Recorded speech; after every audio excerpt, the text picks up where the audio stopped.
तस्मै श्री गुरवे नमः।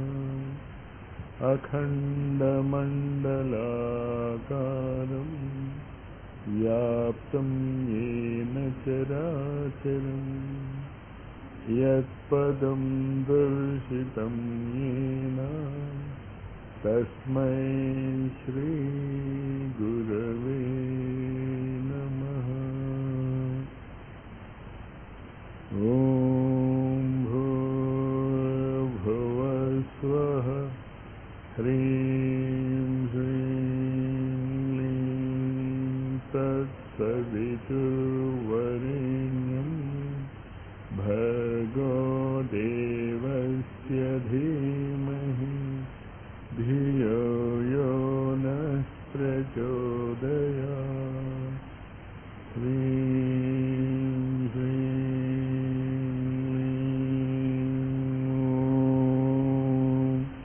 कैलह्रीं हसकहलह्रीं सकलह्रीं श्रीं ॐ द्रां श्रीकृष्णश्यामकमलनयना दत्तात्रेयाय शरणं मम।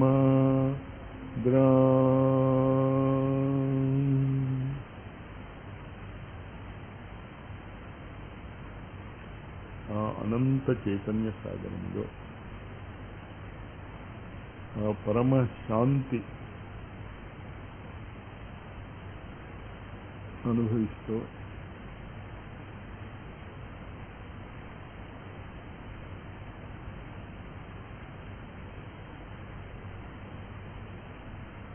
ఆ శాంతి యొక్క పర్యవేక్షణలో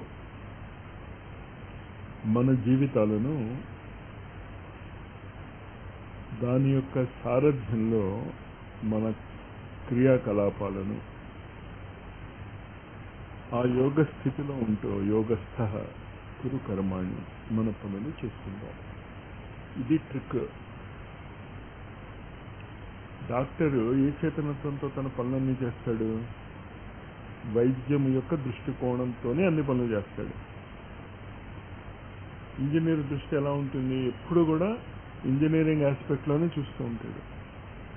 ఓ బోటనిస్ట్ ఉన్నాడు, వనస్పతి శాస్త్రజ్ఞుడు, చెట్ల గురించి తెలుసుకున్నాడు. ఏం చూసినా వాడికి అందులో చెట్ల గురించే కనిపిస్తూ ఉంటుంది. అంచేత వాడు బోటనిస్థ, ఇంజనీరస్థ, వైద్యస్థ అనుకోండి. మీరు ఆ పరిపూర్ణమైనటువంటి చేతనత్వంలో ఉండాలి. అంటే ఇన్ని విద్యలు కూడా ఏ శాంత స్థితి నుంచి ఆవిర్భవిస్తున్నాయో ఆ మాటని జాగ్రత్తగా వినండి. తెలుగులో కానీ, సంస్కృతంలో కానీ, ఇంగ్లీష్లో కానీ ఆ మాటలలోనే అర్థాలు ఉన్నాయి. లేకపోతే పదాలు ఉండవు. అక్కడ ఆవిర్భవిస్తోంది శాంతములోంచి జ్ఞానము ఆవిర్భవిస్తోందంటే ఎక్కడున్నట్టది? లోపల ఉన్నట్టే. మీ మాటలే చెప్తున్నాయి, మీకు కూడా తెలుస్తుంది మీలోనే ఉందని. మరి బయట ఉన్నవాడు ఏం చేస్తున్నాడు? వాడిలో ఉన్నటువంటి జ్ఞానము భూమిలోనే ఉంది, వాడి యొక్క మనోభూమిలో ఉంది. ఆ భూమిలోంచి మీ మనోభూమిలోకి ట్రాన్స్ఫర్ అవుతుంది. మాటల ద్వారా ఏం జరుగుతుంది? ఎదురుకుండా మాట్లాడుతున్నటువంటి వ్యక్తి యొక్క భావాలు కానీ, అనుభవాలు కానీ, జ్ఞానము కానీ, లేకపోతే వాడి యొక్క ఇమోషన్స్, ఉక్రోషాలు, కోపంతో మాట్లాడితే ఆ మాటలు ఏం తెలియజేస్తాయి మనకి? వాడికి ఉన్నటువంటి మానసిక స్థితిని తెలియజేస్తాయి. అంటే ఏమవుతోంది? వాడి యొక్క ప్రకంపనలకు అనుకూలముగా మన మనస్సు కూడా స్పందిస్తుంది. స్పందించకపోతే అర్థం కాదు. జపనీస్ భాషలో ఆవిడ మాట్లాడాడు అంటే ఏమైంది? జపనీస్ భాషలో మాట్లాడుతున్నప్పుడు జపనీస్ పదాలు ఏ భావాలు స్పందించి మీ మనస్సులో అలాంటి భావాలు కలగజేస్తాయో ఆ సాఫ్ట్వేర్ మనలో లేదు కంప్యూటర్ భాషలో. అంచేత రికగ్నైజ్ చేయలేదు. కానీ భాష ఉద్దేశం ఏంటి? వాడిలో ఉన్నటువంటి అనుభూతులే నీలో కూడా రావాలి కదా. వాడిలో ఉన్న అనుభూతులు నీలో వస్తున్నాయి అంటే ఆ అనుభూతులు నీకు తెలిసి ఉండాలి కదా. నీకు తెలియని అనుభూతి చెప్పలేడు. కానీ ప్రతి వాడు వాడికి తెలుసున్నటువంటి విషయాన్ని పక్క వాడికి చెప్పగలుగుతున్నాడు. అందులో మనకు అనుమానం ఏం లేదు కదా. చెప్పగలుగుతున్నాడు అంటే ఎదుటి వాడికి అర్థమవుతోందనేగా. అర్థమవుతోందంటే అర్థం ఏంటి? వాడు కూడా దానికి స్పందిస్తున్నాడు అంటే ఆ అనుభూతి కూడా వాడిది అయిపోయింది. సార్వజ్ఞ బీజం తత్ర నిరతిశయం సార్వజ్ఞ బీజం. అందరికీ అన్ని విషయాలు తెలుస్తాయి. ఒకసారి చెప్తే తెలియచ్చు, కొందరికి 10 సార్లు చెప్పవలసి వస్తుంది, కొందరికి జన్మలు చెప్పవలసి వస్తుంది. కారణం ఏంటి? ఆ ప్రకంపనలు మనం ఉంచుకోలేకుండా ఉన్నాం, పట్టుకోలేకుండా ఉన్నాం. అందుకే క్లాస్లో చెప్పింది చాలా సార్లు అర్థమవుతుంది. అర్థమైంది అంటే ఆ క్షణంలో లెక్చర్ ఇస్తున్న వాడి యొక్క మానసిక అనుభూతులు, మీ యొక్క మానసిక అనుభూతులు కూడా ఒకే తలంలో ఉన్నాయి. ప్రకంపనలు ఇన్ ట్యూన్. అంచేత వాడి భావాలు మీకు స్పష్టంగా అర్థమవుతున్నాయి. ఇన్ ట్యూన్ లేకపోతే, మీ మనసులో వేరే ఆలోచనలు ఉంటే ఖచ్చితంగా వీడి ఆలోచనలకి పరంగా మీరు ట్యూన్ కాలేరు. అంచేత ఏం చేయమంటున్నాం మనం? అసలు ఏ ఆలోచనలు పెట్టుకోకండి. మీరు ఏ ఆలోచనలు పెట్టుకున్నా ఎదుటివాడు చెప్తోంది వినరు మీరు. Simple logic. అక్కడ స్పిరిచువలిజం ఏం లేదు, మీకు తెలియని అద్భుతమైనటువంటి విజ్ఞానం ఏం లేదు. ఇక్కడ నేను మాట్లాడుతున్నాను, మీ మనసు ఎక్కడ ఉందనుకోండి. మాస్టర్ ఏం చెప్పారంటే ఖచ్చితంగా మీరు చెప్పలేరు. ఎందుకు చెప్పలేకపోయారు అంటే మీ మనస్సు ఇంకోటి ఆలోచిస్తున్నప్పుడు. ఇంకోటి ఆలోచించకుండా చెప్తున్న దాని మీదే మీ మనస్సు ఉంటే ఖచ్చితంగా నేను చెప్పింది మీకు అర్థమవుతుంది. అంచేత అని మౌనంగా నిశ్చలంగా ఉంటే పూర్వేషామపి గురువు చెప్తున్నది అర్థమవుతుంది. అంతకంటే ఇంకేం లేదు అక్కడ టెక్నిక్. ఆ వింటే ఇంచేత ఆ వినటం ప్రాక్టీస్ చేయండి మీరు. అది తప్ప మీరు అదే రూపం చూస్తున్నాను, జగజ్జన రూపం చూస్తున్నాను, గురువు యొక్క రూపం చూస్తున్నాను, ఏమీ వద్దు ఇక్కడ. ఈ విధానంలో మళ్ళీ అది వద్దంటేనే మీరు జపం చేస్తున్నప్పుడు, ఆ మహాయోగేశ్వరి దేవి ధ్యానం చేస్తున్నప్పుడు మరి అది పట్టుకోవాలి మీరు. కానీ వాటన్నిటికీ బీజం ఏంటి అంటే శాంతంగా ఉండగలిగేటటువంటి స్థితి ఉంటే మీరు దేనికైనా ఉపయోగించుకోవచ్చు ఆ శాంత స్థితిని. కానీ శాంత స్థితిలో ఉన్నారు, దేనికి ఉపయోగించుకోవటం లేదు, ప్రమాదం ఏం జరగదు. కానీ మీరు శాంత స్థితిలో ఉంటారంతే, అంతకంటే ఏం అవ్వదు. ఇంకోటి ఏమవుతుంది, మీరు శాంత స్థితిలో ఉంటే అశాంతితో మీ దగ్గరికి వచ్చిన వాళ్ళు శాంతించబడతారు. అంతే కదా. ఈ లాభం ఉంటుంది, ఇది తక్కువ లాభం. గురువులందరూ కూడా, ముఖ్యంగా అవధూతులందరూ కూడా ఆ స్థితిలో ఉన్నవాళ్ళే. వాళ్ళు దేన్ని పట్టించుకోరు, శాంతంగా ఆ బ్రాహ్మీ స్థితిలో మునిగి తేలుతూ ఉంటారు. శరీరం యొక్క వ్యాపారము ఎలా జరుగుతుందో అలా జరుగుతూ ఉంటుంది. దురదేస్తే గోక్కుంటూ ఉంటారు, ఆకలిస్తే తింటూ ఉంటారు, నచ్చకపోతే తిడుతూ ఉంటారు. కానీ వాళ్ళు ఆ స్థితి మాత్రం చదవరు. ఆ స్థితి మాత్రం ఎక్కడుంటుంది? అక్కడే అలా ఉంటూ మాట్లాడాలంటే మాట్లాడుతూ ఉంటాం, కానీ స్థితి మాత్రము చెక్కు చెదరదు. ఏం చెప్పాలనుకుంటే అది చెప్పడానికి ప్రయత్నం చేస్తూ ఉంటాం. రకరకాలైనటువంటి వాక్కులు మనం ఉపయోగిస్తూ ఉంటాం. కానీ ఏ వాక్కులు ఉపయోగించినా, దేనిని మనం ఉపయోగించినా కూడా మనస్సు మాత్రం అంతరంగంలోకి, అంతర్ముఖంలోకి అయిపోయి ఆ లోపల అక్కడే ఉంటూ అక్కడి నుంచి యోగస్థ, అక్కడ నుంచి కదలదు. ఇప్పుడు ప్రపంచంలోనే ఒక విలక్షణమైనటువంటి క్రాంతి జరుగుతోంది ఆధ్యాత్మిక జగత్తులో. ఇది ఎవరు ఇదివరకు చెప్పలేదు. చెప్పలేదు అంటే భూమి యొక్క పరిణామ క్రమంలో అనేక సార్లు అది 49 సార్లు తిరిగింది. అంచేత ఇలా జరుగుతుంది అని తెలుసు కానీ ఈ భూమి యొక్క పరిణామ క్రమంలో ఇది మొదటిది. భూముల యొక్క పరిణామ క్రమంలో చాలాసార్లు జరిగి ఉండొచ్చేది చక్రీయ భ్రమణం కనుక. కానీ ఈ మానవ జాతికి మనకి మాత్రం ఇది మొట్టమొదటిసారి జరుగుతుంది. ఒక స్కూల్లో, ఎలిమెంటరీ స్కూల్ పెట్టారు ఒక విలేజ్లో. ఆ విలేజ్కి అది మొదటిదేగా, మిల్లిమిల్లిగా దాన్ని పెంచుకుంటూ పోయారు. హై స్కూలు, ఇంటర్మీడియట్ కాలేజీ పెంచుకుంటూ పోతే ఆ ఊళ్ళో ఉన్న వాళ్ళకి, బాహ్య ప్రపంచము తెలియని వాళ్ళకి ఇది ఎప్పుడు జరుగుతుంది? మొట్టమొదటిసారి జరుగుతుంది. ఆ విధంగా మనకి ఇది మొట్టమొదటిసారి జరుగుతుంది. ఇదివరకు ఎప్పుడూ జరగలే. ఈ స్కూలు ఈ విధమైనటువంటి ప్రయోగం ఎప్పుడూ జరగలేదు కనుక చాలా మంది మహాత్ములకు కూడా ఇది తప్పనిపిస్తుంది. డాల్టన్ అటామిక్ థియరీ చదువుకున్న వాళ్ళకి బోర్ చెప్పింది తప్పనిపిస్తుంది. డాల్టన్ ఏం చెప్తాడు? పరమాణువుని మనము విభజింపలేము. బోర్ వచ్చి ఏం చెప్పాడు? విభజింపగలము అన్నాడు. డాల్టన్ గురించే తెలిసి దాని ప్రకారమే జీవిస్తున్నటువంటి సమాజం ఉందనుకోండి, ఆ సమాజంలో బోర్ చెప్పింది తప్పు. విచిత్రంగా ఉంటుంది. అంచేత ఆ చెప్పిన వైపుకి ఎవరైనా 10 మంది వెళ్ళారనుకోండి, మిగతా వాళ్ళందరూ ఏమంటారు? మీ అంత అజ్ఞానం లేరు, పరమ మూర్ఖులు లేరు, అనాదిగా మనం చెప్పుకుంటూ వస్తున్నాం పరమాణువు విభజింపబడదని. వాడెవడో కొత్తగా వచ్చి చెప్తే. ఇంచేత ఈ కార్యక్రమాలలో ఉన్నటువంటి నూతనత్వాన్ని అర్థం చేసుకోండి.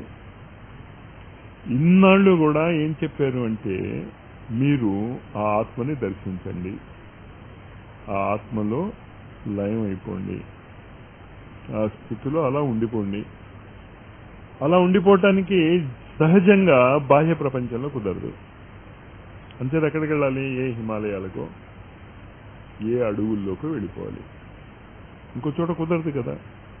కానీ ఇప్పుడు నువ్వు మౌనముగా ఉంటూ నువ్వు ఎక్కడున్నావో అక్కడ యోగస్థః కురు కర్మాణి ప్లస్ ఏం చెప్తున్నాడు? యోగ కర్మసు కౌశలం. ఇక్కడ ఉండాలి. బుద్ధియుక్తో జహాతిహ ఉభయ సుకృత దుష్కృతే. సుకృతమైనా దుష్కృతమైనా ఈక్వల్ గానే చేస్తాడు వాడు. కొంచెం జాగ్రత్తగా అర్థం చేసుకుంటే తప్ప రామరావణ యుద్ధం యొక్క అంతరార్థం కానీ,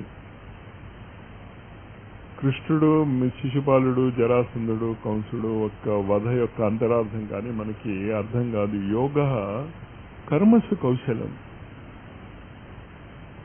నువ్వు చేస్తున్నటువంటి పని ఎంత ఎక్స్పర్టైజ్ గా నువ్వు చేయగలవో అది యోగము. చాలా మంది అడుగుతూ ఉంటారు సత్సాయిబాబా దగ్గర కానీ, అక్కడ కానీ, ఇక్కడ కానీ, వీళ్ళు ఈ దొంగలు, ఈ రౌడీలు, అసలు వాడు గుర్తు రావటం లేదు నాకు,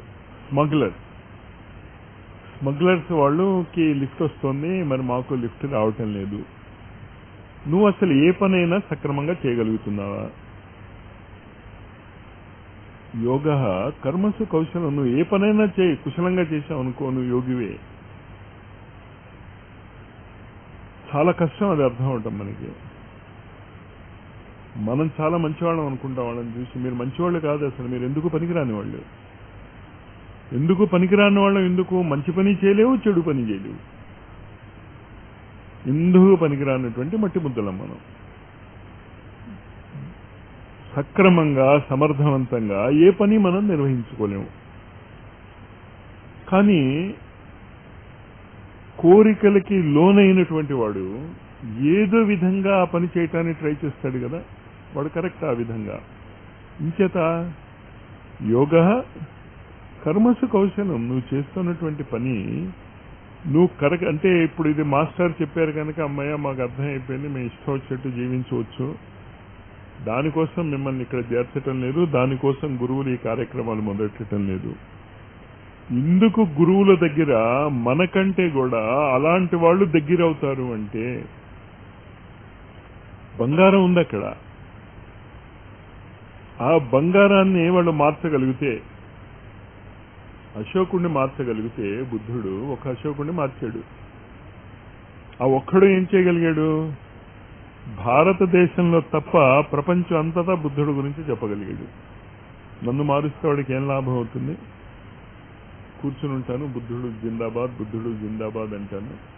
లేకపోతే నాకేం చేశాడు బుద్ధుడు, నేను ఎందుకు బుద్ధుడిని తలుచుకోవాలంటే మనం ఉద్ధరిస్తున్నాం అనమాట. బుద్ధుడిని తలుచుకుని వాడికి అవన్నీ బుద్ధుడిని ఉద్ధరిస్తున్నాం. పాపం బుద్ధుడు కర్మ, దేవతల యొక్క కర్మ, వాళ్ళని మనం ఉద్ధరిస్తున్నాం పూజలు చేసి. ఆ భావన మర్చిపోవాలి మనం ఇక్కడ. ఆ పాయింట్ ఎందుకు చెప్తున్నానంటే యోగస్థ యోగ కర్మసు కౌశలం రెండు వేరు వేరు పోల్స్. ఒకటేంటి నార్త్ పోల్ అనుకుందాం మనం, యోగస్థ. ఇంకోటి దక్షిణ ధ్రువం. వాడికి యోగం ఉందని, ఆత్మ ఉందని, భగవంతుడు ఉన్నాడని తెలియదు వాడికి. కానీ వాడు ఏం చేస్తూ ఉంటాడు? కర్మలు అద్భుతంగా చేస్తాడు. యోగ కర్మసు కౌశలం. ఇవి రెండు కలపటం అనేటటువంటి బాధ్యత ఇప్పుడు మన మీద పడింది. ఇదివరకు ప్రపంచంలో ఎప్పుడు కూడా అది జరగలేదు. ఒక జనకుడు ఒక్కడే దొరుకుతాడు నాకు తెలిసినంత వరకు, ఆ జీవన్ముక్త స్థితిలో ఉండి. ఇంకా మిగతా వాళ్ళ పేర్లు నాకు ఎక్కడా తగలలే, పురాణాల్లో కానీ అక్కడ కానీ. అంటే ఎందుకు అది చెప్పబడింది? అలాంటి ఉదాహరణలు ఉన్నాయి, కానీ అవి రేర్. ఇప్పుడు ఏమవ్వాలి? ప్రతి వ్యక్తికి కూడా ఆ స్థాయికి రావాల్సినటువంటి పొజిషన్ వచ్చింది. ఆ తేడా అర్థం చేసుకోండి, అంతే తప్ప మనల్ని మనం కించపరచుకోకలే మనకి చేతకాని వాళ్ళని. ఖచ్చితంగా ఈ అవగాహనకి మనం వచ్చామంటే మనకి చాలా చేతొచ్చు. బిఎస్సి ఫస్ట్ క్లాస్లో పాస్ అయ్యాడు ఒకడు, యూనివర్సిటీ ర్యాంక్ వచ్చింది, వాడు ఎంఎస్సికి వచ్చాడు. ఎంఎస్సిలో చెప్పిన పాయింట్స్ అర్థం కావటం లేదు. ఎంఎస్సిలో చెప్పిన ఫస్ట్ ఇయర్లో ఇవి అర్థం కానంత మాత్రాన వాడి ర్యాంక్ పోతుందా, వాడి బుద్ధి పోతుందా? బుద్ధియుక్తో జహాతీహ. బుద్ధి పోదు ఎక్కడికి, బుద్ధియుక్తుడే అయి ఉంటాడు వాడు, కానీ ఆ స్థాయి బుద్ధి లేదు. మనకి ఇబ్బంది ఎక్కడొస్తుంది అంటే, గందరగోళం ఎక్కడొస్తుంది అంటే, మనకి ఆధ్యాత్మికత యొక్క లక్ష్యం ఎలా అనిపిస్తుంది? చాలా మంది నా దగ్గరికి వచ్చి ఏమంటారంటే, మేము సాధన చేయలేకపోతున్నాం, మంత్రజపం చేయలేకపోతున్నాం. చెయ్యొద్దు. మంత్రజపాలు చేస్తూ కూర్చోకండి, ఆ స్థాయి వెళ్ళిపోయింది. కావలసినంత మంత్రజపాలు ఆకాశంలో ఉన్నాయి. శ్రీరామ్ శర్మ ఆచార్య చేసిన గాయత్రి మంత్ర జపాలు మీరు ఉపయోగించుకుంటే చాలు. తండ్రి కోట్ల ఆస్తి సంపాదించిపోయాడు, నువ్వు మళ్ళా ఏం సంపాదించక్కర్లే. రెండు, ఆ ఆస్తి నువ్వు అనుభవించాలి అంటే కొన్ని కండిషన్స్ ఉంటాయి. అదేదో నేను సినిమా చూశాను, అది కమల్ హాసన్ అనుకుంటా, డబుల్ రోల్. వాడి తండ్రి ఎవడో వాడికి తెలియదు. వాడికి కోతి కూడా ఉంటుంది, అది రుద్రాక్ష ఏంటది, అరుణాచలం. మనం అందరం అరుణాచలం వాళ్ళమే. మన అందరికీ కూడా అద్భుతమైనటువంటి ఆస్తి ఉంది. ఇది ఎవరు చెప్తున్నారు? సర్వజ్ఞులైనటువంటి మహానుభావులు చెప్తున్నారు. కానీ ఆ తండ్రి, అరుణాచలం తండ్రి ఎలాగోతే ఒక కండిషన్స్ పెట్టాడు. 30 రోజుల్లో మీరు ఖర్చు పెట్టేయాలి. నేను పూర్ణిమ టు పూర్ణిమ ఖర్చు పెట్టమని చెప్తున్నాను. ఆ అరుణాచలం కథ అందుకే నేను మీకు చాలాసార్లు చెప్తాను. ఫిల్మ్ ఇండస్ట్రీ వాళ్ళు, బిజినెస్ పీపుల్ ఆధ్యాత్మికత యొక్క ప్రిన్సిపల్స్ పట్టేసుకుని ఉపయోగించేస్తారు. మనం పట్టుకోం. ఖచ్చితంగా వాళ్ళు కరెక్ట్ గానే పట్టుకున్నాడు, అందుకే ఆ పిక్చర్ హిట్ అవుతుంది. స్పిరిచువలిజం యొక్క సూత్రాలను పట్టుకున్నటువంటి సినిమాలు ఏవేవి ఉన్నాయో అవన్నీ హిట్ అవుతాయి. ఇంకో సినిమా ఏదో చూశాను, అది చూస్తే నాకు అంత గొప్ప సినిమా ఏమో అనిపించలే. అది తొలి ప్రేమ. అక్కడ స్పిరిచువల్ ట్రూత్స్ చాలా ఉన్నాయి. అదెవరో తెలియదు వాడికి, మళ్ళీ రెండోసారి చూడడు. అయినా అలాగే మన ఆత్మ ఎక్కడుందో మనకి తెలియదు, కానీ దాని మీద మనకి ప్రేమ. లేకపోతే ఇక్కడ ఎందుకు కూర్చుంటాం? అందువల్ల హిట్ అయింది. లేకపోతే అతుకులు బంతే ఆ సినిమా, ఏమీ లేదు అందులో. కానీ ఈ బీజాలు ఉన్నాయి. తత్ర నిరతిశయం సార్వజ్ఞ బీజం. అదే అర్థం చేసుకోండి. అందుకు చెప్తున్నాను నేను, ఇది క్రిటిసిజమ్స్ కాదు ఇవి. ఎక్కడ ఐశ్వర్యము ఉన్నదో అక్కడక్కడ నా అంశం ఉన్నది అని భగవద్గీత విభూతి యోగంలో చెప్తాడు. అంశ పరిపూర్ణత్వం లేదు, కానీ పరిపూర్ణత్వం మీలో ఉంది. అది అర్థం చేసుకుని మీరు ఈ సాధన చేయండి. అందుకనే ఇది గుహ్యం. ఇంత సింపులే కదా, కళ్ళు మూసి కూర్చుంటున్నాం కదా, మీరు కూర్చోవటం లేదు, మీకు అర్థం అవటం లేదు. కళ్ళు మూసి కూర్చొని ఏం చేయమంటున్నాను. అందుకని మీరు ఇక్కడికి వచ్చి మీరు నేర్చుకుని మళ్ళీ మళ్ళీ నేర్చుకుని అర్థం అవదు. మీకు అర్థమైంది అంటే మళ్ళీ ఇక్కడికి తిరిగి రారు ఇక్కడికి. ఎలా? ఎంట్రన్స్ టెస్ట్ గురించి చెప్తూ ఉంటాను కదా, గురుకులంలో నలుగురిని సెలెక్ట్ చేసుకున్నాడు, 1,00,000 మంది వస్తే గురువు, సీటు మాత్రం ఒకటే ఉంది. మరి ఫైనల్ టెస్ట్ అన్నాడు, అందరికీ 2 అరటిపళ్ళు ఇచ్చాడు. ఆ రోజు ముందంతా ఉపవాసం ఉండమన్నాడు. విపరీతమైనటువంటి ఆకలిలో ఉంది. అందరికీ తలో 2 అరటిపళ్ళు ఇచ్చాడు నలుగురికి. ఎవరూ చూడని చోటకి వెళ్ళి నువ్వు తినేసిరా అన్నాడు. వెళ్ళబోతుంటే వెనక్కి పిలిచాడు వాడు. ఆగండి, 1 నిమిషం, సర్వత్రా భగవంతుడు వ్యాపించి ఉంటాడు అన్నది మాత్రం గుర్తుంచుకోండి మీరు. తర్వాత మీరు దీన్ని ఇంప్లిమెంట్ చేసుకుంటూ వెళ్ళండి అన్నాడు. 3 తిరిగి వచ్చారు, ఒకడు తిరిగి రాలే. వాడిని వెతుక్కుంటూ గురువు వెళ్ళాడు. ఇంతే వాడు పాపం అలా 2 నెలలైంది, 3 నెలలైంది, వాడు రాలేదు. ఎక్కడున్నాడా అని వెతుక్కుంటూ కూర్చుంటే అలా కృషించిపోతున్నాడు, నీరసించిపోయాడు. ఏమయ్యా, ఆకలిస్తాం, తినేయచ్చు కదా, మరి మీరు కండిషన్ పెట్టారు కదా ఎవరు చూడకుండా ఉన్న చోట తినమని, అలాంటి చోటు నాకు ఇంతవరకు కనిపించలేదన్నాడు. నేను నీకు చెప్పాల్సింది ఏం లేదన్నాడు.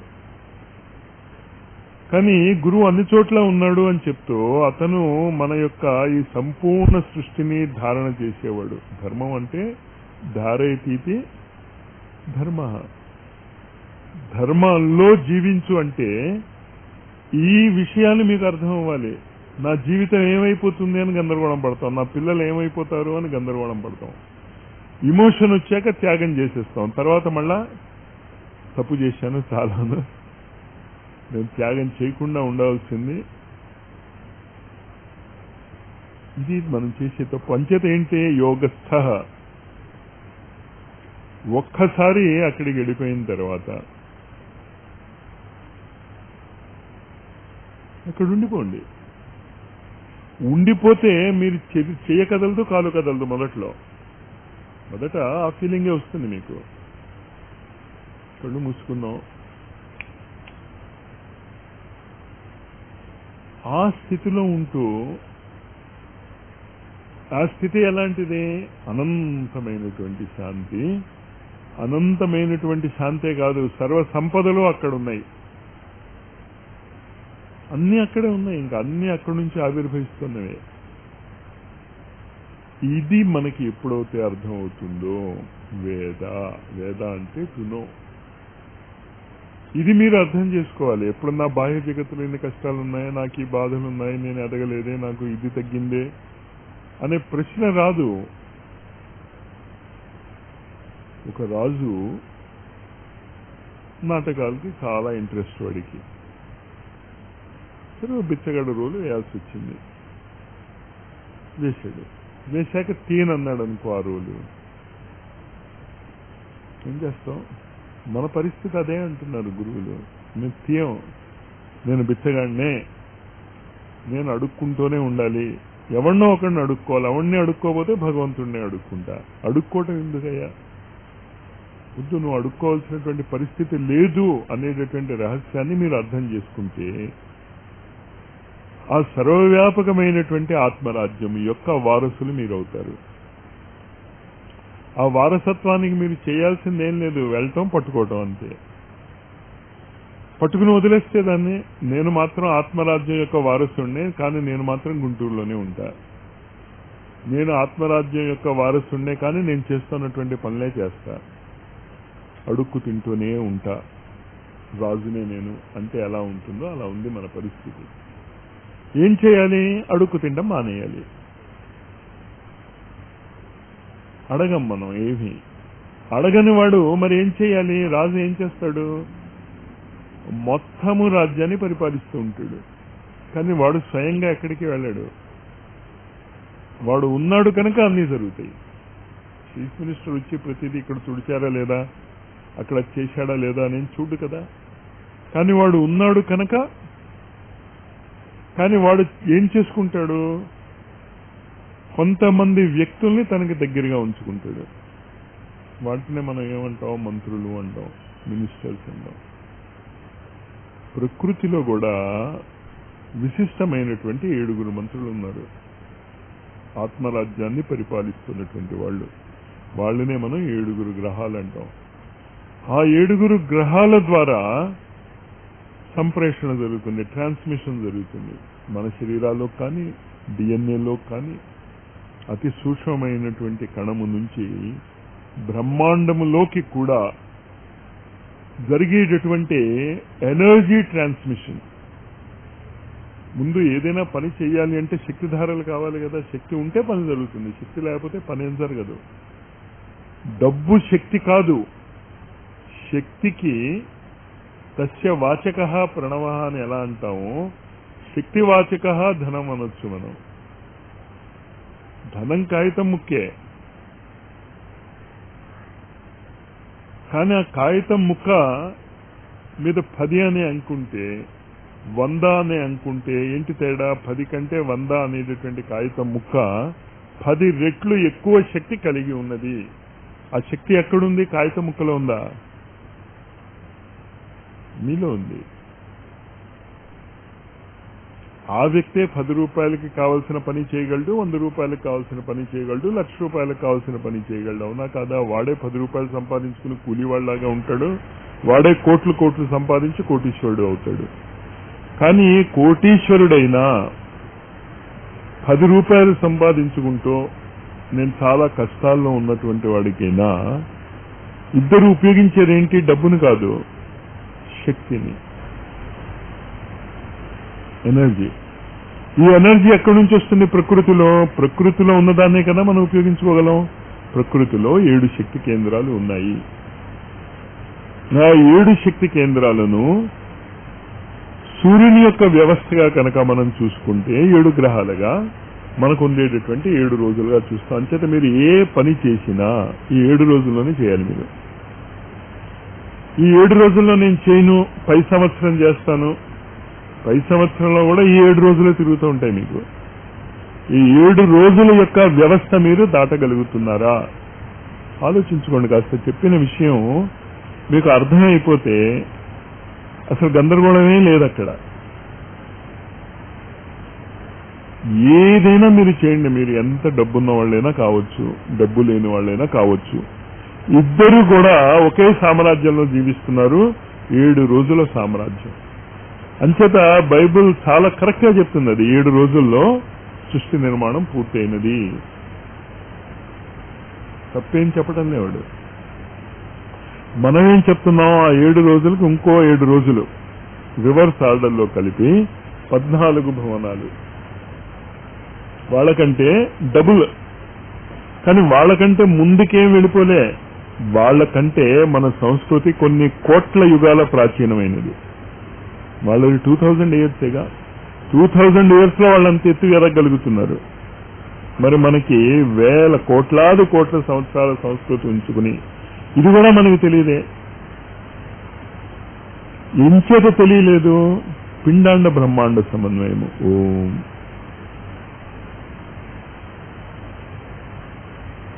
ఆ మౌనములో సూర్యుడు చుట్టూ గ్రహాలు ఎలా తిరుగుతున్నాయో మన చుట్టూ మన శక్తి కేంద్రాలు తిరుగుతున్నాయి.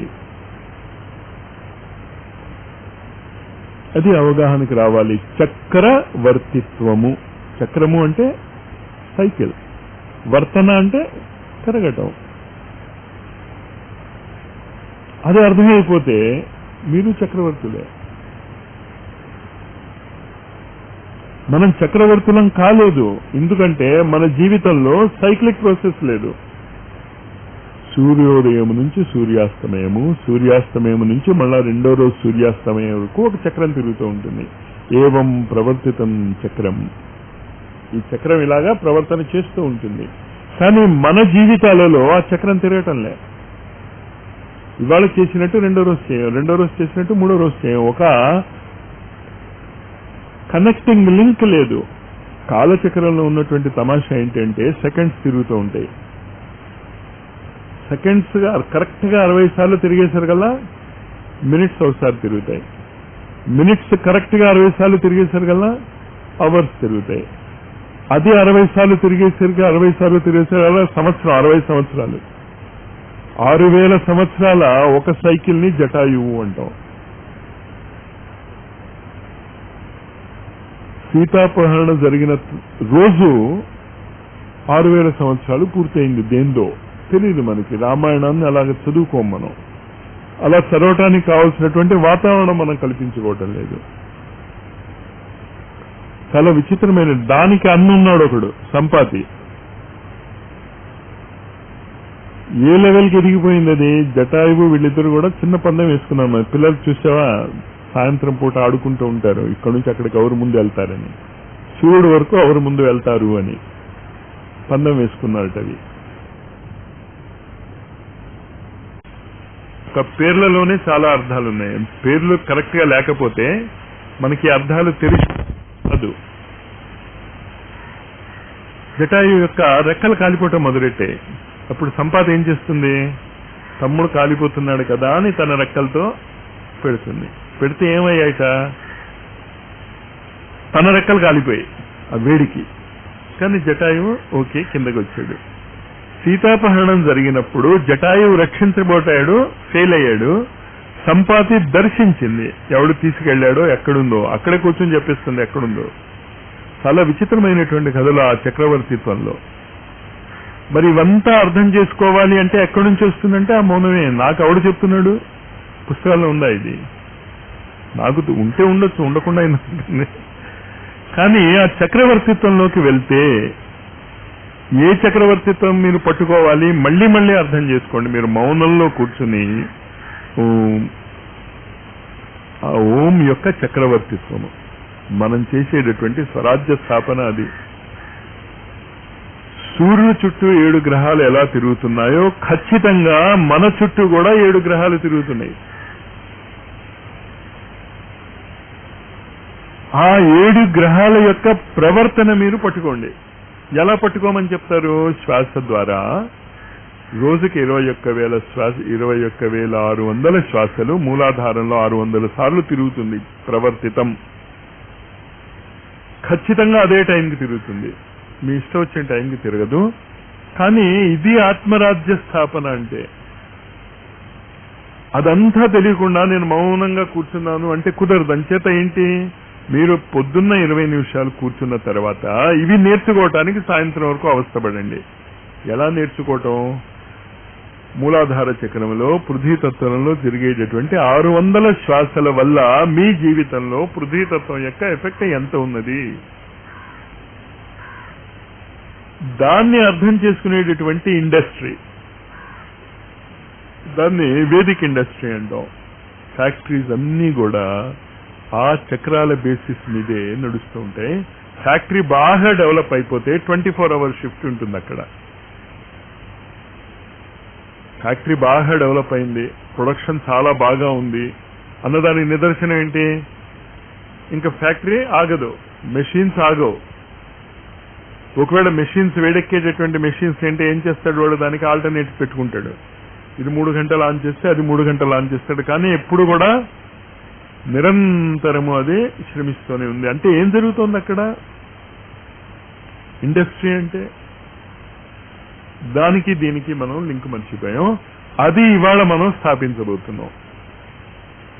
ఇవాళ స్థాపించే 5 రోజుల తర్వాత చేద్దాం,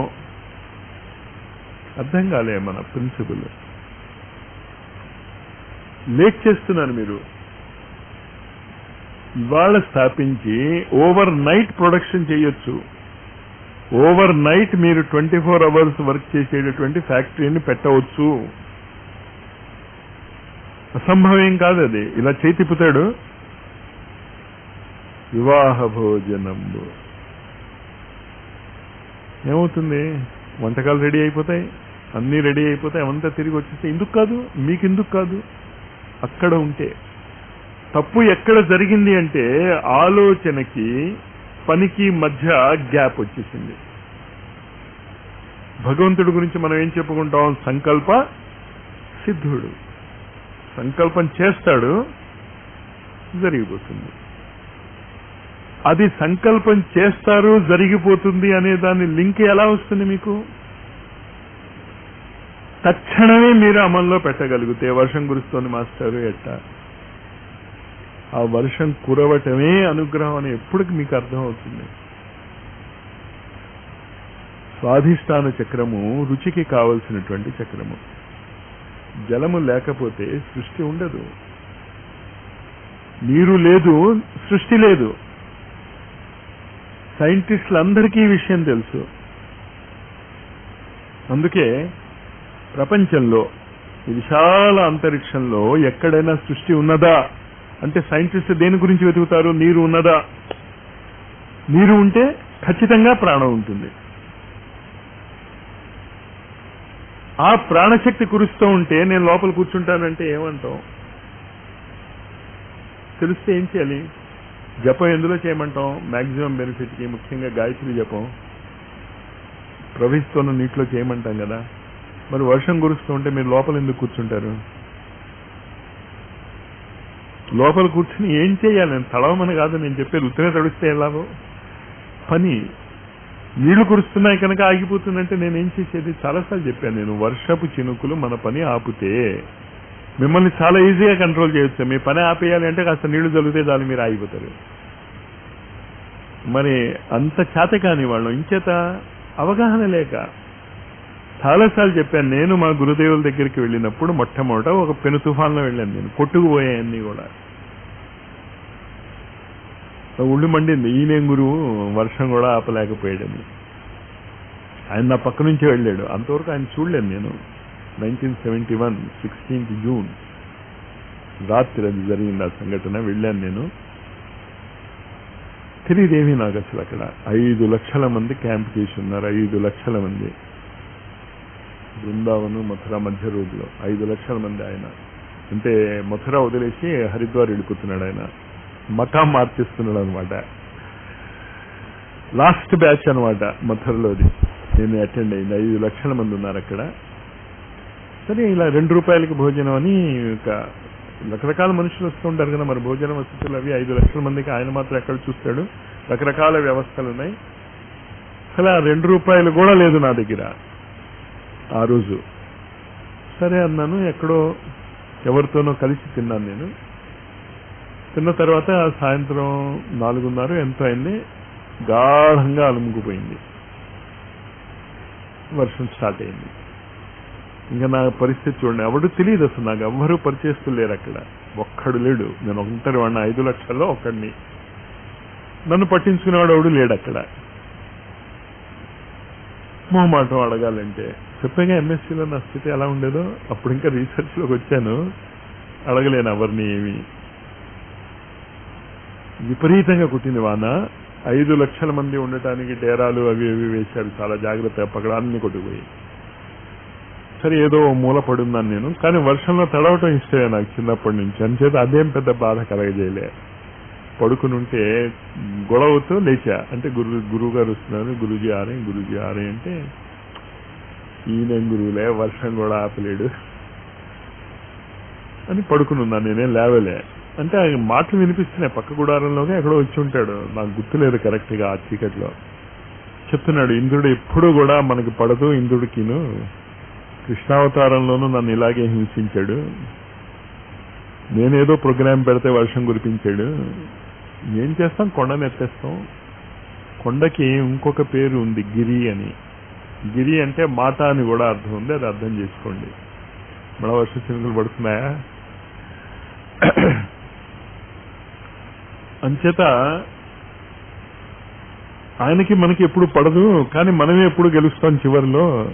ఆయన గొడవ ఆయన చేసుకొని ఉంది, మన గొడవ మనం చేయి. సరే, ఈ కబుర్లు అన్నీ చెప్తూ ఉంటారు, దానికే ఉంది అని పడుకున్నాను నేను. సరే, 3వ రోజు దీక్ష తీసుకున్నా, 16, 17, 18 సాయంత్రం 4:30కి. ఈ మధ్యన 2-3 సార్లు చాలా రష్లో ఆయన కూర్చుని ఉంటే వెళ్ళటానికి ప్రయత్నం చేశాను నేను. అంటే అప్పుడు నా ప్రయత్నాన్ని మీరు ఊహించుకోవచ్చు. నేను నా మొహమాటం గురించి మీకు అర్థమైంది కదా, ఎంత అద్భుతంగా ప్రయత్నం చేసి ఉంటాను. నేనేం ప్రయత్నం చేయలే, తోయబడినప్పుడు 17వ తారీఖున ఎప్పుడు అనుకుంటా ఆయన ఒకే మాట అన్నాడు, 3 సార్లు పిలవాలయ్యా నిన్ను నేను, ఒకసారి పిలిస్తే రాలేవా అంతే. దాని తర్వాత నాకు ఆయనకి డైరెక్ట్గా మాటలు మా అవుతూ 4-5 గంటలు జరిగి ఉంటాయి. మిగతా ఇన్ని సంవత్సరాలలో 80లో శరీరం వదిలేరు కదా, ఆ 71 నుంచి 80 మధ్య నాకు ఆయనకి మాటలు ఏదైనా జరిగి ఉంటే ఫిజికల్గా 4-5 గంటల కంటే ఎక్కువ మాట్లాడి ఉండను ఆయనతో మొత్తం కలుపుకుని. ఈ 5 నిమిషాలు 6 నిమిషాలు 6 నిమిషాలు, దాని తర్వాత ఆయన కాళ్ళ దగ్గర కూర్చుని గుజరాతీ దంపుల ప్రహసనం, ఇవన్నీ కలుపుకుంటే 4 గంటలు. లేకపోతే పెద్ద ఆయనతో ఫిజికల్గా గడిపినటువంటి కాలం ఏమీ లేదు. కానీ ఇక్కడ మీరు గుర్తుంచుకోవాల్సిన విషయం ఏంటి అంటే, బాహ్య పరిస్థితులు మిమ్మల్ని ఆపజాలవు. దాని గురించి ఇదంతా నేను చెప్పేది. బాహ్య పరిస్థితుల గురించి మీరు మర్చిపోండి ఎలా ఉన్నాయో. ఇది మనం చేయగలమా చేయలేమా మీరు కాదు ఆలోచించాల్సింది. ఆలోచించవలసిన వ్యక్తి ఎవరు? ఈ సృష్టిని ఎవడైతే నియామకుడు ఉన్నాడో, ఈ సృష్టిని ఎవడైతే నడిపిస్తున్నాడో వాడు చెప్తున్నాడు ఇది చాలా ఇంపార్టెంట్ టైం అని. కానీ మనిషికి ఎప్పుడూ అలవాటు ఏంటంటే, కాలం వెళ్ళిపోయిన తర్వాత ఇది మిస్ చేసుకోకండి. ఇప్పుడు ముఖ్యంగా ఈ రోజు నుంచి మనం చేయబోయేటటువంటి ఒక అద్భుతమైనటువంటి ప్రయోగం ఏంటి అంటే, ప్రకృతిలో ఉన్నటువంటి అన్ని సంపదలను మనమే స్ట్రీమ్లైన్ చేయాలి. ప్రకృతిలో ఉన్నటువంటి అన్ని సంపదలు, మన చిన్న కోరిక అర్థం చేసుకోండి, మనకి ఎక్కువ ఏం అక్కర్లేదు.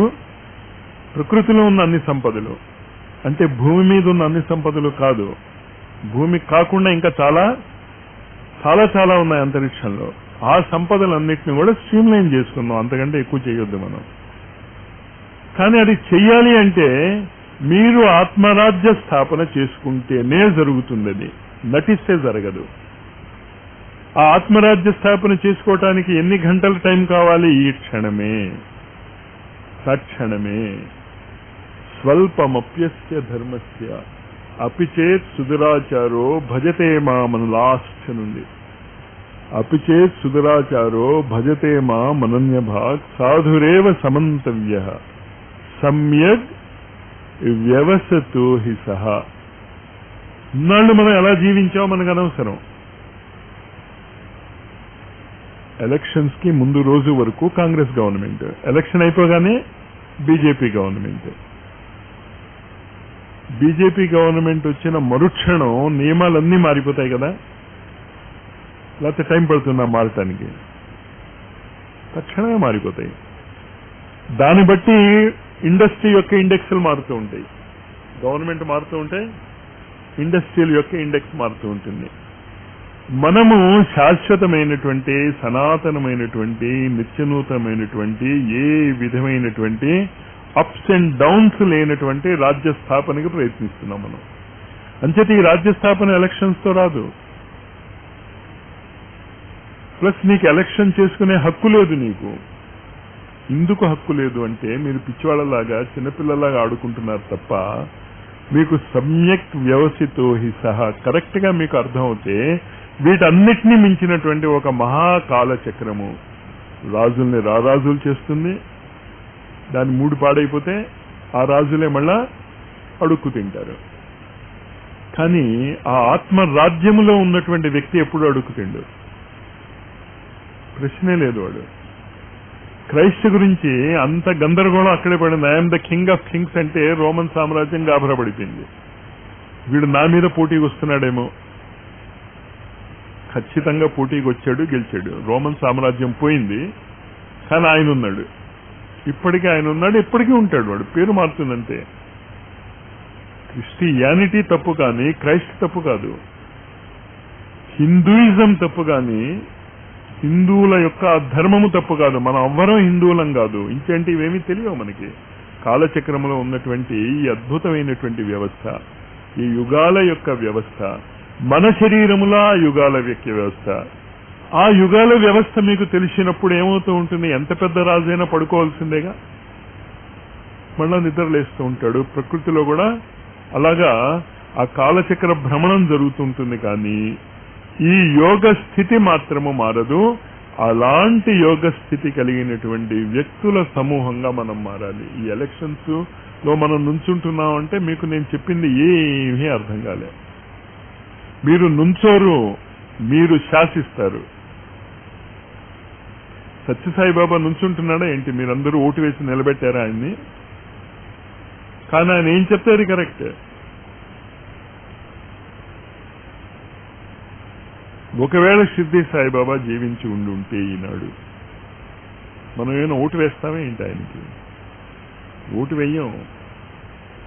ఆయన చెప్తాడు నువ్వు ఇది చెయ్యి అని, చేస్తాం. చెయ్యకపోతే జరిగిన సంఘటనలన్నీ తెలుసు కదా. ఆయన చెప్పినట్టు చేయలేదు. ఒకడు కుష్ఠరోగి వ్యాధి ఉన్నాడు, కొన్ని రూల్స్ చెప్పాడు ఆయన, కుష్ఠరోగం తగ్గింది. తగ్గగానే ఆ మహానుభావుడు ఏం చేశాడు? ఆ రూల్స్ అతిక్రమించాడు, నాశనం అయిపోయాడు. అంచేత మన సామ్రాజ్య స్థాపన ఈ రోజే కాదు, మీరు ఎప్పుడు ఈ దీక్ష తీసుకున్నారో ఆ రోజు నుంచి మీరు ఆ మహాకాల సామ్రాజ్యములోని పౌరులే. మీరు బయటకు వచ్చేస్తే అవడం చేస్తాడు. మీరు బయటికి రాకండి, అక్కడ ఉండిపోండి. ఇంకా మీరు అక్కడ ఉండి ఏం చేస్తే అది కరెక్ట్ అవుతుంది. మీరు ఎవరిని అడగక్కర్లేదు, ఓట్లు అడగక్కర్లేదు, ఏమీ అడగక్కర్లేదు. అలాంటి సమూహం మనకు కావాలి. అలాంటి సమూహము చేపట్టేటటువంటి ఇండస్ట్రీస్ వేదిక్ ఇండస్ట్రీస్ అంటాం. ఆ ఇండస్ట్రీలో కూడా అందుకని ఒకే కాంప్లెక్స్ లో ఒకే చోట ఈ ఇండస్ట్రీ చేస్తున్నటువంటి వాళ్ళందరూ ఉండి వాళ్ళ యొక్క ఈ ఆత్మశక్తిని, స్వశక్తిని అక్కడ ఉండి ఈ శక్తిని వాళ్ళు ఉపయోగించుకోవాలి అక్కడ. అందుకు ఆ బిల్డింగ్ తీసుకునేది. స్కూల్లో డబ్బు కడతాం, బ్యాంకులో డబ్బు కడతాం, కూరగాయల వాడికి డబ్బే ఇస్తాం. డబ్బు ఇవ్వకుండా ఏదైనా పని జరుగుతుందా? వినిమయం, ఎక్స్చేంజ్. అంచేత ఎక్స్చేంజ్ చేసేటటువంటి శక్తి, వినిమయము చేసేటటువంటి బిందువు చెప్తున్నాం మనం. అదే అన్నిటికీ కేంద్ర బిందువు. ప్రపంచంలో ఉన్నటువంటి 7 శక్తిధారలు, ప్రపంచంలో ఉన్నటువంటి 7 గ్రహాలు, ప్రపంచంలో ఉన్నటువంటి మీ వెన్నుపూసం ఉన్నటువంటి 7 కేంద్రాలు, వీటికి మధ్య సమన్వయం స్థాపిస్తే మీకు ఏ విధమైనటువంటి లేమి ఉండదు. ఉండటం అసంభవం. లేమి ఎందుకుంది? మీ దగ్గర డబ్బు ఉందా డబ్బు లేదా అని కాదు. డబ్బు ఉండటం డబ్బు లేకపోవటం అనేది దేనికి పరిచయం చేస్తుందంటే, దేనికి సింబాలిజం అంటే, మీరు ప్రపంచం యొక్క శక్తిధారలతో ప్రపంచంలో అంటే ఈ భూమి కాదు, పంచతత్వాలతో మీకు కంటి కనిపిస్తోన్న సకల చరాచర జగత్తుతో లింక్ ఉంటుంది మీకు. ఆ లింకు ఉన్నవాడు ఏం వెతుక్కోడు. వాడికి అవసరమైనది కావలసినంత అప్పుడే దొరుకుతూ ఉంటుంది. చాలాసార్లు చెప్పాను ధూనివాలా బాబా గురించి. నర్మదా నది ఒడ్డున గుంట తీసుకుని పడుకునేవాడు. నర్మదా నది ఒడ్డున ఆయన పక్కనే ఓ ఆశ్రమం ఉండేది. ఇప్పుడు నాకు ఆశ్రమం పేరు గుర్తు రావటం లేదు. సడన్ గా శివరాత్రి ఏదో ఆశ్రమానికి 726 ఎంతో మంది వచ్చేసారట. 2 బస్సులు, 10-15 బస్సులు వేసుకుని. ఆశ్రమం భోజనం కావాలి. ఎంత గొప్ప ఆశ్రమం అయినా రాత్రికి రాత్రి అప్పటికప్పటికి 1000 మందికి భోజనం ఎక్కడ పెడుతుంది? ధూనివాలా బాబా దగ్గరికి వెళ్ళాడు. ఆయన ఏంటి, ఒక గోచిగుడ్డ పెట్టుకోవటం, ఇసుకలో పడుకోవటం. ఆయన దగ్గరికి వెళ్ళారు. ఎంతమంది అన్నాడు. వాడు ఏదో చెప్పబోతుంటే సరేలే నీకు లెక్క తెలియదులే అన్నట్ట ఆ ఇసుక తీసుకొచ్చి పోసాట. నర్మదా నది ఒకటి ఏముంటుంది, ఇసుక ఇచ్చి పోసాడు. కరెక్ట్ గా 726 ఎంతో మంది వచ్చారు. అకౌంట్ నాకు గుర్తులేదు ఇవాళ. అంతమందికి సరిపోయింది. అది ఆహారంగా మారిపోయింది. మరి మీరు ఎందుకు ఆ శక్తిని ఉపయోగించుకోలేరు? ఎందుకు పిచ్చివాళ్ళలా డబ్బు వెనకాతలు పడతారు? ఏం ఒక్కర్లే. వెంకటేశ్వరం ఏం చదువుకున్నాడు? మా పిల్లవాడికి చదువు రావటం లేదు. పిచ్చివాళ్ళు. మీరు అడుక్కు తినేవాళ్ళని తయారు చేస్తున్నారు చదివించి. ఎందుకు అడుక్కు తినేవాళ్ళని తయారు చేస్తున్నారు? ఎంబీబీఎస్ చదివిన తర్వాత, ఇంజనీరింగ్ చదివిన తర్వాత గురువుల దగ్గరికి వచ్చి ఏం అడుగుతున్నారు? మా వాడికి ఉద్యోగం లేదు. ఇంతకంటే అడుక్కు తినే యొక్క పరాకాష్ట ఉందా? మీ అడుక్కు తినేటటువంటి బుద్ధి యొక్క నిదర్శనం ఏంటి అంటే దానికి లక్షలు ఖర్చు పెడుతున్నారు. అంటే మీరు మీ పిల్లలకి దేనికి ట్రైనింగ్ ఇస్తున్నారు? అడుక్కు తినడానికి ట్రైనింగ్ ఇస్తున్నారు. అంతేగా. ఉద్యోగం అడుక్కోవటమే కదా. అంతకంటే ఏమైనా. ఇంజనీరింగ్ చదివి వాడు ఇండస్ట్రీ ఎందుకు పెట్టలేడు? ధైర్యం లేదు. వాడి చదువు మీద వాడికి నమ్మకం లేదు. మనకి ఆ నమ్మకం ఉంది. ఎవరి మీద నమ్మకం ఉంది? ఆత్మ రాజ్యము మీద నమ్మకం ఉంది. ఆ ఆత్మ రాజ్యము సంపాదించేటటువంటి టెక్నిక్ ఏమిటి? అతి సులభము. సమర్థ సద్గురు స్పర్శ. సమర్థుడైనటువంటి సద్గురు యొక్క స్పర్శ మీకు లభిస్తే కానీ ఎవడా సమర్థుడైనటువంటి సద్గురువు? గురువులందరికీ గురువు అవడో వాడేగా సమర్థుడు. ఇంతమంది గురువుల్ని ఇన్ని యుగాల బట్టి తయారు చేస్తున్నటువంటి వ్యక్తి ఎవడో, వాడిని వ్యక్తి అనండి, చేతనత్వం అనండి, మీరు ఏదైనా అనండి, వాడికంటే సమర్థుడు అవడం ఉండదు కదా. వాడికి పేరు ఏమిటి అంటే తస్య వాచక ప్రణవ, ఓంకారమే వాడి పేరు. మీకు తెలియదు, కానీ వాడు సర్వవ్యాపకుడు, సర్వసమర్థుడు, సర్వశక్తివంతుడు అని మనం నమ్మితే మరి ఓం మరి రియాక్షన్ రావాలిగా. కానీ రియాక్షన్ ఎప్పుడు వస్తుంది? తత్ర స్థితే యత్న అభ్యాస. ఆ స్థితిలో ఉండటానికి కావలసినటువంటి ప్రయత్నం నిరంతరం చేయండి. మీ పిల్లలకి అది నేర్పండి. ఖచ్చితంగా వాళ్ళు చక్రవర్తులు అవుతారు. వాళ్ళ దగ్గరికి అందరూ వస్తారు. మీరు ఆప్షన్ ఇచ్చి మీ కుర్రవాడు ఇంజనీర్ అవ్వాలా, సత్సాయిబాబా లెవెల్ అంతా ఎదగలడు గ్యారంటీ అని ఎవడైనా ఇస్తే మీరు ఏం ఓటేస్తారు? మీ పిల్లవాడిని ఇంజనీర్ అవ్వాలనుకుంటారా, సత్సాయిబాబా అవ్వాలనుకుంటారా? కానీ మీకు నమ్మకం లేదు వాడు సత్సాయిబాబా అవుతాడని. వచ్చిన గొడవ అది. కానీ ఇంజనీర్ అవుతాడని మీకు ఎలా నమ్ముతున్నారో నాకు తెలియదు. అది అవ్వలేడు వాడు. సత్సాయిబాబా అవటం చాలా తేలిక, ఇంజనీర్ అవటమే చాలా కష్టం. అసలు ఈ విద్య, ఈ ఆత్మరాజ్య స్థాపన చేసే వాళ్ళగా మీరు మారాలి. మీరు మారటమే కాకుండా ఈ ఆత్మరాజ్య స్థాపన చేసినటువంటి వాళ్ళు ఆంధ్రప్రదేశ్ను ఆక్రమించాలి. ఎలా ఆక్రమిస్తాం? యుద్ధం ప్రకటిస్తామా? భారతదేశం ఎప్పుడు కూడా యుద్ధం ప్రకటించలే. కానీ భారతదేశం యొక్క రామరాజ్య నినాదము ఈ రోజు కనుక మీరు ప్రపంచంలో ఉన్నటువంటి దేశాలలో ఉన్నటువంటి పేర్లను కనుక గమనిస్తే ప్రతి దేశంలోనూ మీకు 1000కి తక్కువ కాకుండా ఊళ్ళ పేర్లు లభిస్తాయి. మీకు రామ అనే పేరుతో ఉండేవి, లేకపోతే రామ అనే పేరుతో అంతమయ్యేవి. రామ రమయతీతి రామ, దశరథ రాముడి గురించి నేను మాట్లాడటం లేదు, మన ఆత్మారాముడి గురించి చెప్తున్నాను. అతని యొక్క రాజ్య విస్తరణ ప్రపంచం అంతా ఉన్నటువంటి వాడిది ఒక ఆంధ్రప్రదేశ్లో మనం చేయలేమా? తక్షణమే జరుగుతాయి అవంతా కూడా. రామ బాణం యొక్క గొప్పతనం అది, దానికి తిరుగు లేదు అంటాం కదా. ఎందుకు కబుర్లు చెప్పడం మీకు నమ్మకం లేకపోతే? రామ బాణానికి తిరుగులేదు అన్నప్పుడు, ఆత్మరాజ్యానికి తిరుగులేదు అన్నప్పుడు మీరు స్థాపించుకుంటే కదా అది వచ్చేది. కానీ ఎలా స్థాపించుకుంటారు?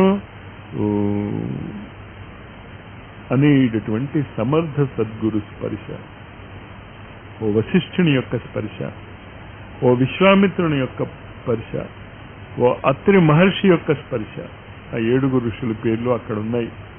కానీ ఆ 7 ఋషుల పేర్లు మన 7 చక్రాలు, మన శిరస్సు పైన ఉన్నటువంటి 7 కన్నాలు, 2, 2, 4, 2, 6, 1, 7.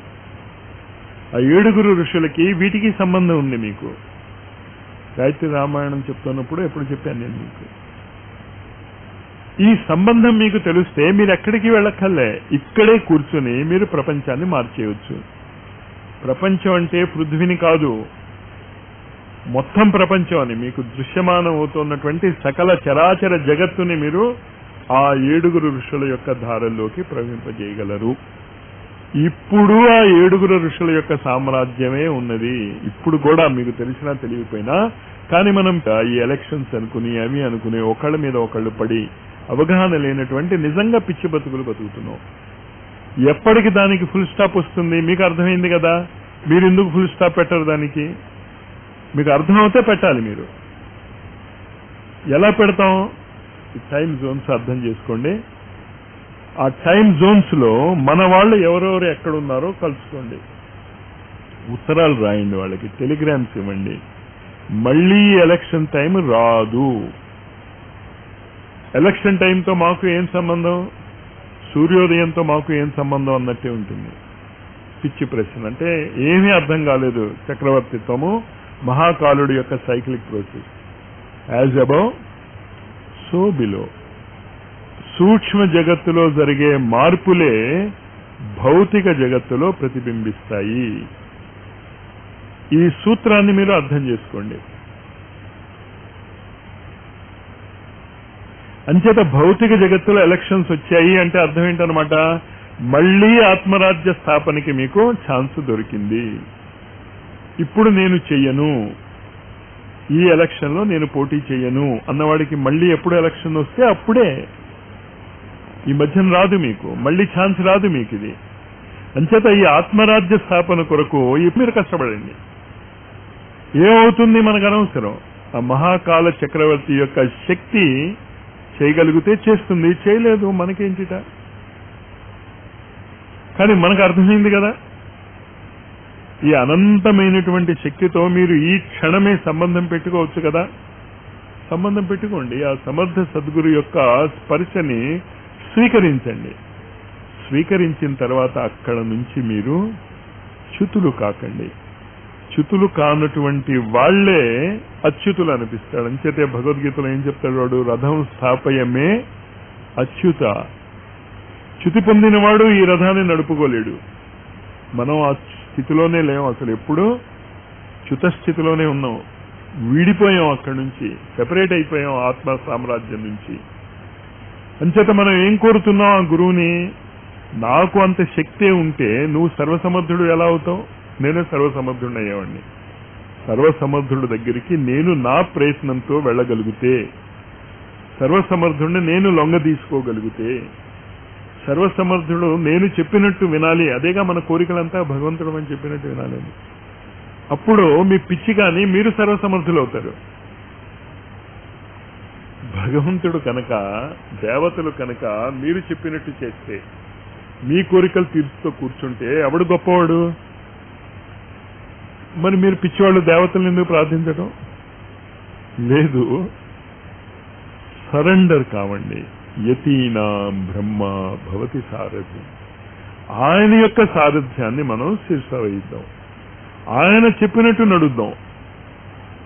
ఏం చెప్తున్నాడు? అనేక మంది మహర్షులు, అనేక మంది వేద విధులు, అనేక మంది నూతనై అగ్ని సూక్తండి, కొత్త ఋషులు, పాత ఋషులు, నూతనే 7వ 6వ భావం ఏమిటి అంటే, అక్కడ పాత ఋషులు చెప్పినదే నూతన ఋషులు చెప్తున్నారు. ఇదివరకు ఋషులు ఏం చెప్పారో అదే శ్రీరామ్ శర్మ ఆచార్య చెప్తున్నాడు, దయానంద సరస్వతి చెప్పాడు, బ్లావెట్స్కి చెప్పింది మహేష్ యోగి చెప్తున్నాడు, రేపు రాబోయే వాళ్ళు చెప్తారు, రేపు మీరే చెప్తారేమో,